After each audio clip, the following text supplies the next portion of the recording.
What's happening, everybody? It's another episode of the Good Brothers Community Podcast. You know what day it is? It's Friday night. It's the right night to make everything right. How about that? And as always, I got my right hand man, my partner in crime, Mr. P. Powell to the third Powell, Mr. Preston Powell the third. What's going on, everybody? It's always good to be back with Brother Chad and the Good Brothers on a Friday night on the Hill, the Good Brothers podcast. This week's Cigar of the Week, smoking New World by AJ Fernandez. If you're not familiar with New World, AJ Fernandez, take a look at this video right here. Welcome to Churchill Smoke Shop Cigar of the Week. This week's cigar is New World by AJ Fernandez. Christopher Columbus' famous voyage in 1492 led not only to the discovery of the New World, but also the introduction of tobacco to Europe. New World is a cigar blended by AJ Fernandez to commemorate this momentous occasion. Deep and darkly hued Nicaraguan wrappers cradle a fortified pairing of long filler core components from three key regions in Nicaragua with medium to full-bodied notes of earth, spicy espresso and sharp, sweet hints of dark chocolate. New World features a distinctly zesty aroma that enlivens the senses with a smooth and complex profile. The finish is crisp and bold with a rich aftertaste, and the construction yields an effortless draw. That's it. What you smoking today, Chad? New World, AJ Fernandez. Yeah, so you grab one too. But that being said, I also want to make a announcement. This is championship week. So the NCAA tournament will be starting. If you get an opportunity, go to Churchill Facebook page or Instagram page, log in and play our bracket challenge. The winner gets a box of cigars and some other cigar goodies we plan on giving away. So remember, this is a link I will show you right here, but just go to the Facebook page or the Instagram page and you'll see a link to the Churchill Smoke Shop bracket challenge. And if you want to look it up on ESPN, it's going to just be on the Churchill Smoke Shop bracket challenge. So come join us and have a little fun. You might win something. You never know. Just never know. You never know. You might win something. With that being said, Chad, I know y'all got spring break and you did at least a little relaxing. Yeah. You got significant other, whatever you call relaxing, is relaxing, I guess. It becomes our time at that point. So you ain't got your time. It's our time. Our time. So, yeah. With that being said, but with that being said, with spring break comes the start of the NFL free agency. We had a lot of movement, going on this week. I would defer to you with some of the. What do you think was the highlight of this little free agency period starting out? I think the highlight was Quan Barkley going to the Philadelphia Eagles. That's a big get. Division rival. His responsibilities is going to allow him to be Saquon. You know what I'm saying? Also, they got a pass catcher coming out the backfield, a big bona fide back, an established back. A back who can eat up yards. I tell you another good one was Derrick Henry going to the Baltimore Ravens. Yeah, that's solidified. That solidifies that offense. If he can stay healthy, that's gonna be big. Yeah, if he can stay healthy, that solidifies the offense. It gives him a true ground game, a good running pound. Right. The way we used to seeing Baltimore have. Yeah. I can't tell a lie now. Kirk Cousins going to Atlanta. People talk about Kirk Cousins. He's like all time. Like he's like what 15, 18? He's in the top 20 all time. But like yardage and touchdowns. All that. Exactly. Great stats. But the thing I admire about Kirk Cousins is he plays within himself. Yeah. He knows who he is and he plays with himself and makes the plays he's supposed to make. I'm not a fan of the Atlanta Falcons, but of course, we released Michael Thomas to say they talking about he's signing with Atlanta. He might sign with Atlanta too. Yeah, so that's crazy. That's not what you want to see. No, you don't. But, that's another rival game. I thought another interesting of this free agent appearance was that Dallas didn't do anything. They just did never lose a few players. For all the talk and hype, That's Jerry Jones, man. That's what I feel. That's Jerry Jones. Because I thought they would go after Saquon. That would have been a smart move, or either go after Derrick Henry. Mm-hmm. Because you also need that running back, take the pressure off the quarterback. That's exactly. Yeah. So, and that's what the Texans did. Yeah. I didn't want to see Singletary go. I'm a Texan fan. We picked up some good defensive stalwarts. We got 2 DBs. Then we picked up Joe Mixon from the Bengals. Yeah, that's a good get. That should help Right. You still I'll probably draft a younger back too. Take some of that, some of that wear and tear off of Mixon because you need them. And it's same thing with Baltimore. Baltimore need Henry the second half of the season in the playoffs. Mm-hmm. They need him to be Henry then. To control the ball, control the line of scrimmage. Control the line of scrimmage. That's it. And you talk about winning games. That's what Henry does. You get a lead, it's Derrick Henry time. That part. And he win the games. He win the games for you. I'm trying to think anybody else made any big moves that you could think about. A lot of people, they held on to a lot of people. And I'm assuming Minnesota's going to try to draft a quarterback. The Bears still holding the Justin Fields.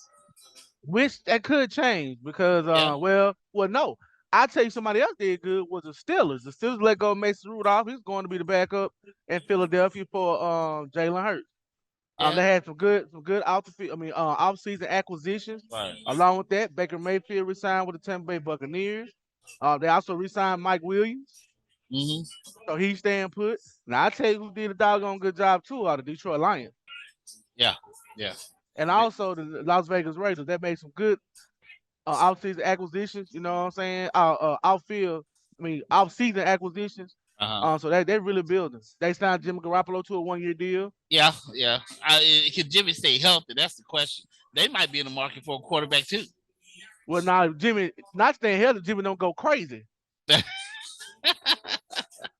didn't he get he got somebody pregnant, didn't he? I have no clue. I can't remember. He did something. He did something recently. Got to be more careful. No, you got to be. Yeah, ain't no doubt about it. I mean, that is the death knell. Cutting Sampson's hair for an athlete. Right. I heard Shannon Sharp say it one time, which is so true about life. It ain't just about sports; it's about life. What he said he used to tell a girl that I can bring work home, but I can't bring you to work. I can't be worried about what you're doing. If I have to worry about what you're doing, who you with, where you at, I gotta let you go. And that's a true statement. That's not just sports. That's life. Right. You can't. What's this old saying? Scared man can't win, and a jealous man can't work. There you go. Yeah, you can't have that. You can't have that kind of distraction. But I thought it's gonna be interesting. I agree with you. A lot of teams got better. A few teams got worse. Like Dallas, even the Saints. I mean, we lost Jameis as a solid backup. But we are in the market for a quarterback, so I can see us. And Jameis wanted to play, so of course, I wish him well. I think Baltimore, like you said, they did good. Dallas probably fell back a little bit. I just saw Sam Howell has left Washington. He's going to be a backup somewhere. I didn't understand what the Jaguars was going for with getting Mac Jones from New England. I didn't know what. I don't either. I don't either. I guess they have an experienced backup behind Trevor Lawrence. But this is the first time Trevor Lawrence has been hurt, isn't it? I think so, yeah. He got hurt this year, and I'm sure he wasn't too happy about that. No, nobody want to be hurt. I'm talking about happy about them bringing in Mac Jones. Oh, man, Mac Jones, nah.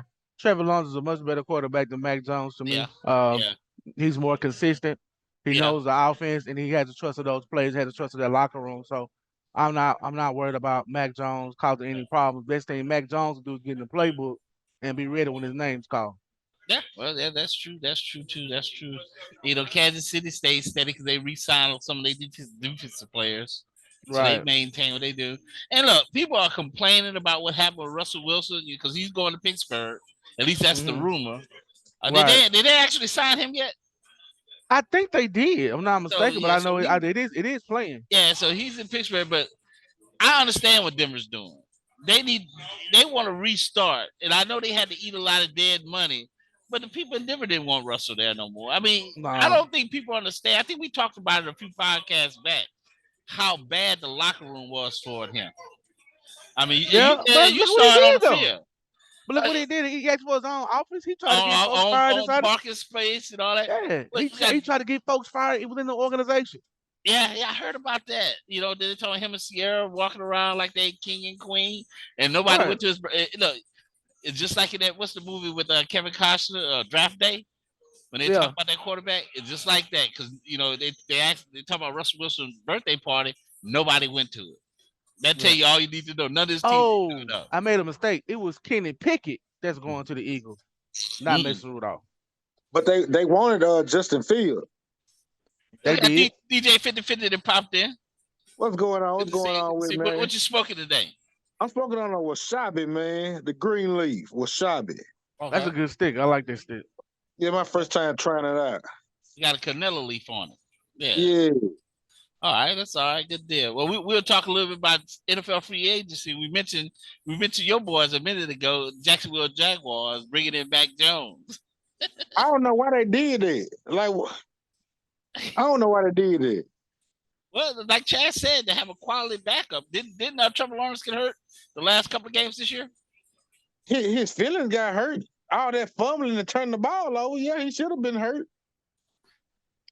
Man. But you got to have a quality backup these days. Yeah, I tell you, getting better too. Look at Cleveland. Yeah, exactly. And Cleveland had a couple of good offseason acquisitions, but the 49ers added Devondre Campbell from the Packers. So, some teams just keep getting stronger. Well, go ahead, what you said, 50-50? The Ravens were talking about getting DK Metcalf. I'm like, man, the Ravens want to buy them Super Bowl, which I don't blame them. Well, I mean, they need a big receiver. I mean, look, we all sat up here and watched that game. Let's call it like we need to call it. They lost that game because what was the receiver, the young receiver? He made 2 bad plays. Yeah, he did. And then when he made 2 bad plays, Lamar started to force the ball. Zay Flowers. Yeah, Flowers. Flowers. He made 2 bad plays, then Lamar started forcing the ball, and that's what you got. That you got what you got. So I mean, I like Zay Flowers though. I do too, but he's young. I mean, he made some critical errors. I mean, and if you need somebody else you can count on, because the problem is, think about that game. If y'all remember, that's the only person that Lamar could go to. Yeah, because old dude, he was just Mark Andrews. He was just coming back. Yeah, off injuries and stuff. So they had nobody for Lamar to go to, and he went to Zay Flowers, and he played well. But man, them 2 big plays were they were bad. In a big time game like that, you can't have that. You just can't have that. But so with all that being said, Chad, now you done ran through a whole bunch of teams. Put your hat on. You 50-50. Who won free agency? What team made the biggest moves, the best moves towards winning the Super Bowl in 2025 in New Orleans? The Steelers. I don't like. I don't like to say, but the Steelers made some great moves. They got Patrick Queen, the linebacker, who's a top 5 linebacker in the league. Yeah. And they got Russell Wilson. Okay. But I do like what Baltimore did too. Who you think, Chad? Who you think won free agency? This is before the draft. Before the draft. Because the draft can change a lot of things. To be honest, I think overall, I would have to say the 49ers did a good job, but I'm about to go with the Steelers. Because they're retooling and revamping the whole defense. Yeah. They've acquired some offensive acquisitions as well. And then they're trying to build their offense up and build around whoever's gonna be quarterback next year. Right. So I think the Steelers, man, might have a good chance going to the Super Bowl next year if they mesh well together with those acquisitions. Well, to me, the winner of free agency, we're going to keep it in AFC North. I'm going with the Ravens. I think getting Derrick Henry with Lamar Jackson, and even if they don't get DJ Metcalf, they can pick up any other receiver, which they might get one in the draft. I think with Derrick Henry can help them close out games. And Keenan Allen want to trade. Huh? Keenan Allen want to trade from San Diego. I think he already signed with somebody. I think they already traded him. I saw a blurb on it. Yeah, I saw a blurb on it. Yeah, so he's already out. But I think Baltimore. I think Baltimore getting Derrick Henry is probably the biggest get. Now, I go back to the second biggest get is the Eagles getting Saquon Barkley. Yes. Yeah, so to me, but their running back last year was real good though. Huh? The running back they got from Detroit last year, he played real good. Yeah, but he ain't Saquon. No, Chad said something earlier that makes perfect sense. Saquon is not only a powerful running back, he catching the ball out the backfield. He gives the defenses something more to focus on, other than packing it in, keeping Jalen Hurts in a little box. You know, you can't do that with Saquon on the field helping them out. And I think that's where the other guy was kind of lacking. Because I think he's a good running back, but I don't think he's the game breaker that Saquon is. You know, Saquon can change the game in a play. You know, so and I think that's why. So to me, it's Baltimore 1, Eagles 2. And I agree with you guys. Pittsburgh did a good job. Pittsburgh did a good job. But I'm more focused on what they did on defense than Russell. And they got Russell Wilson who's steady. But I think what they've been doing to keep their defense right. The Steelers didn't keep their number one receiver, which is Johnson. Johnson is a baller, man. Yeah. And they ain't keep him. So who Russell Wilson gonna throw to? Pickett? Yeah. Pickens, whatever his name, Pickens, but he came. Yeah, Pickens. He came on last year. He came on in game busters. He looked like he looked like a true number one at the end of the year. Yeah, but that's the thing, though. Before then, it was Johnson, though. But you save money for next offseason against the cap. They want to take a bigger hit. They're trying to resign Johnson, but at the same time, you can always get a good quality receiver, a good value in free agency. You know what I'm saying? But also, you can get even more value with a late 3rd, 4th, 5th round pick in the draft. Because receivers are kind of deep this year. Very deep. They're kind of deep this year. You know, I've been listening to Steve Smith from Carolina. You know, he's been going through the receivers. And I like him, boy. He break it down. He call it straight down the middle. Because he'll tell you, dude, hey, he ain't got it. But he was talking about, he said what he's afraid going to happen is that the wide receiver from we talked about last week that ran the 4-2-1. He said he think people are going to overdraft him. He said he's not a top 5 receiver. He said he's not. Just that 40 time can't put you in the top 5. He said I'm watching them run routes. I'm watching them, release. He said that ain't gonna get it in the NFL. No, be able to adjust on the route. And playing receiver, you gotta man, think about one other player that was fast. You guys remember the Steelers drafted Dree Archer or whatever? He was a fast running back, but he never did get his break in the league. And the other receiver that Cincinnati drafted that year, 1 year, he had the record for the 40 and he didn't do nothing. What's his name? John Ross? Yeah. Yep, John Ross, yeah. Well, I mean, they fast, but you gotta, like Chad was saying, you gotta get open. This technique. Yeah. This technique. Just because you fast don't mean you can run a route. Right. You think about somebody who's fast going a route, take Tyreek Hill. Yeah, but you got Randy Moss who couldn't run routes that good either, man. But I mean, he's 6'5", he's 6'5", that ran a sub 4.4. Yeah. You know what I'm saying? That's a different game. Yeah, he averaging 28 yards a catch. Well, and let's remember too. You remember that was the dig on Metcalf that he wasn't a great route runner. But what is Metcalf? 6'3", 240? But Metcalf actually run routes, and he just don't run no deep routes. Yeah, but he's just a beast and he fast. So yeah, all that plays into it. All that plays into it. I mean, with that being said, move on next thing. So I'm assuming you guys saw Saban in Congress and what he had to say about the state of college football. That's my major concern, the combination of pay for play, free agency, and how that impacts development. And I can attest that I've had 2 NFL coaches tell me, and this is a football deal because they're concerned about the football part, that the players come to them less developed, with more entitlements and less resiliency to overcome adversity. We've worked so hard for the last 20 years to improve graduation rate, to improve health care for players, to have mental health care for players. All the things that we work so hard to improve on, we're going to start seeing slide in the wrong direction because we've created an environment that really does not promote personal development or that is going to create success for their future. So, Chad, what was your take on it? Well, it's a two-way street. Heavy is the head that wears the crown, and Nick Saban no longer wore the crown. Right. So now, but like I told y'all up here at the shop several years ago, sooner or later the Alabama's gonna get caught up with, and they caught up with Alabama.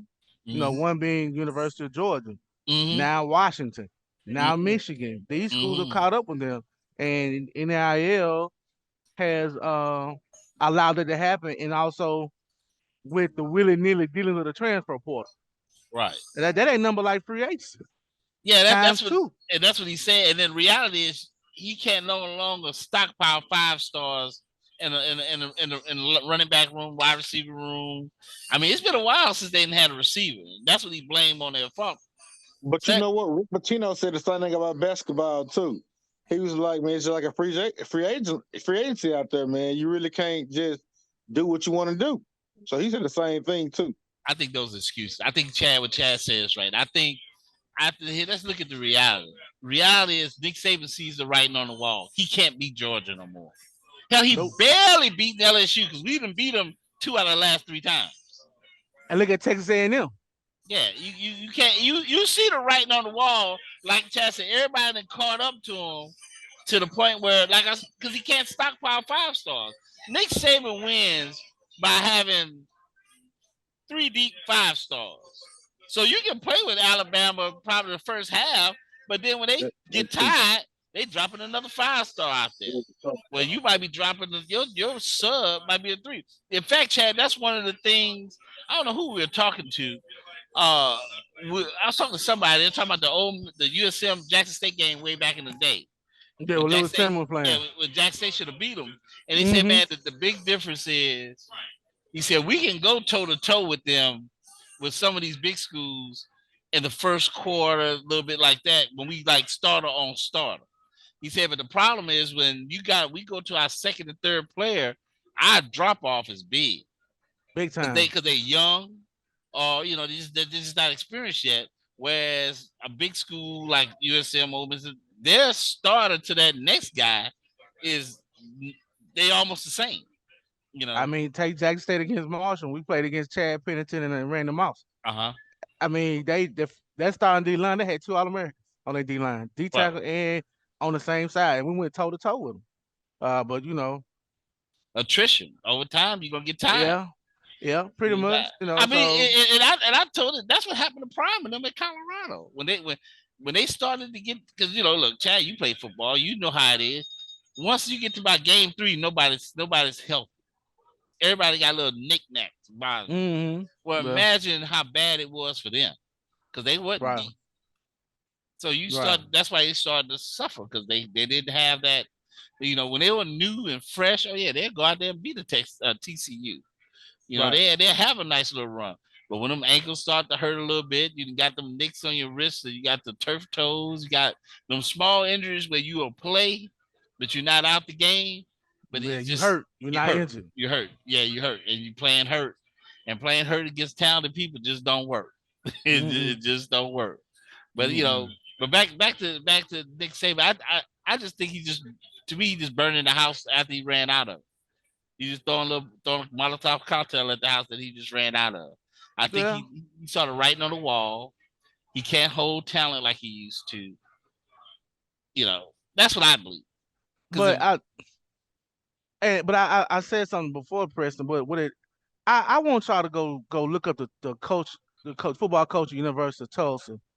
When he told when a guy asked him about an NIL deal, I ain't got that. You want an education? He wants some books. We get some books. Right. But what it does is it creates an opportunity to go back to that grassroots recruiting. That's why I said I won't be surprised if a lot of coaches go back to high school recruiting. And I'm gonna tell you why. Because those high school kids, 9 times out of 10, are probably gonna stay at that particular school because of the atmosphere and the volatile environment of recruiting that's spreads due to the transfer portal. Well, it's no different from basketball. I always said you got 2 types of coaches. You got the coach like Eric guy at Calipari, Kentucky. You recruiting these McDonald's All-Americans and you just subbing them out. You don't really have a system. Then you have coaches like that, like coaches like Gonzaga, Butler, who have a system and a way to play. They recruit players to that system and the way to play, and they win. Those coaches I think those coaches are on the rise. The only problem is once they start to rise up, they don't stay long. They end up getting a Power 5 job and they end up moving on. Right. But they said Colin Pierce is working on a deal right now that he gonna have the highest money available in NIL deal next year. well, see that's the thing. You know, he just throwing talent on the floor and talent. And we all know basketball is a little different because all you need is 1 or 2 and you can do something. Right. I mean, Like I tell anybody. Yeah. Just give me some kids that want to play. Right. I can coach them up. Just give me some kids who have character, some kids who have discipline, some kids who want to learn, and some kids who are not afraid to make the sacrifices for the betterment of our program, meaning that when you make those sacrifices, what you're doing is making you better as a whole, as a whole person. That means going to class, doing what you're supposed to do, doing all the right things nobody is looking. Right. Going to study hard. That's all fine and dandy, but these kids going after the money, which I don't blame them. If you can get that money, go get it. I don't blame these kids. The money ain't like you think it is. No, it's not. It's not. That money ain't like you think it is. But they get it. No, it may not be what I'm thinking is they getting this money. It's the same thing that has happened over and over again. Everybody looking at the top person. You're looking at the Olivias at LSU's, the Angel Reese, the Caitlin Clarks, and all them. They getting good money. But the average player, there's a black coach that when his fullback came to him or running back came to him and told him I think it was at Maryland. They were coaching Maryland, I think. Yeah, and so I needed what he wanted, 100,000 or something. Yeah, that's why he left. And he said, and went to the assistant coach job. Yeah, coach said, yeah. Now you ain't getting that, Chief. But because they all think that money's available to them. That money's available to the stars. That money ain't available to everybody. And you got a lot of kids turning their NIL money down too. Yeah, a lot of people that's not talked about. No, yeah. Mm-hmm. Because I mean, it all depends what your dream is. Because see, like you need to get on the field, and you need to be on the field in meaningful games. Haley Van Lith, the transfer from Louisville to LSU. I remember hearing the talks. He said, "Well, I love playing in Louisville. It was a great atmosphere. It was a great experience." He said, "But you want to play in meaningful games. You come to LSU women's basketball. You talking about from South Carolina to Tennessee to Georgia to Florida. I mean, they're all meaningful games. Texas. You got meaningful games. You want to play in those games. You want to be in a big game. Remember, I asked y'all a while back the other day. Playing in a packed gym with against your arch rival is a whole different feeling from going to play in a tournament where there's a crowd is mixed and hell, they just judging the team by the uniforms. Most people, because they don't care who it is until they team play. So it's a whole different atmosphere playing in a basketball tournament than playing on somebody home floor. They playing on your floor when the house is packed and everybody in there trying to ball out. Right. It's a whole different experience. Right. Tyron Smith just got traded. Just signed with the Jets. That's a good pick. Somebody offensive tackle from Dallas. Yep. Yeah. Oh wow. Tyron Smith. Oh, Dallas got rid of Michael Gallup. Yeah. I'm gonna tell you, they did. But I'm gonna tell y'all something. Pollard signed with Tennessee Titans, right? Yeah. So they gave him more money than what they would have gave Henry. That's crazy, ain't it? Well, now they were gonna give Henry more because Henry wanted more guaranteed. All the Pollard money is not guaranteed. Mm-hmm. Okay. Yeah, so Pollard money is right up incentives. Yeah, it's a bunch of incentives. So yeah, technically he can make more than Henry made, but it's incentives. Henry been there. He want guaranteed money. He gonna put. He already said he put it to work, so he want this contract guaranteed. And that's the big thing about the NFL when you hear these contracts. What's guaranteed? That's what you want to know because you hear that big number, and a lot of that be incentive based. So it's not all guaranteed. But we'll see. We'll see. Well, with that being said, 50-50, you got anything else you want to run down? No, I'm good, dog. I'm good. I'll be on the way to Churchill in the next few minutes. Well, we appreciate you. DJ Maga. I actually didn't want to talk about Trump today. Oh man, I ain't gonna get ate alive on this podcast talking about Trump. Good deal. Chad, you got anything before we get out of here? Oh yeah, remember, remind everybody about Soul City Smoke Fest. Oh yeah, Soul City Smoke Fest, June 20 to the 23rd. We have 4 different sites. One is tentative. That Thursday night will the official call will be at the Country Square. The Friday night will be at Two Cigar Lounge. One of our own people here, JT.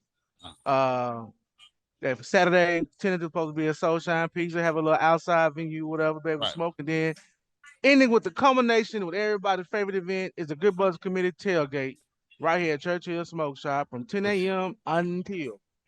Good deal. With that being said, man, we holler at y'all. We appreciate y'all coming out. Remember, the cigar of the week was The New World by AJ Fernandez. Nice smoke. Me and Chad enjoying one tonight. Mm-hmm. Check your local brick and mortar. Remember, support your brick and mortar. I know you can buy cigars online, but go to your local brick and mortar. Keep your places open where you can go sit down and smoke and have a smoke and fellowship and enjoy the atmosphere and things like that. And better yet, come have a smoke with us right here at Churchill Smoke Shop. There you go. Remember, like, subscribe, hit the bell, get in the comment section, let us know. With that being said, if y'all ain't got nothing else, we out of here. Hey, we gone, y'all. Peace. All right. Appreciate y'all. All right. Thank you, sir.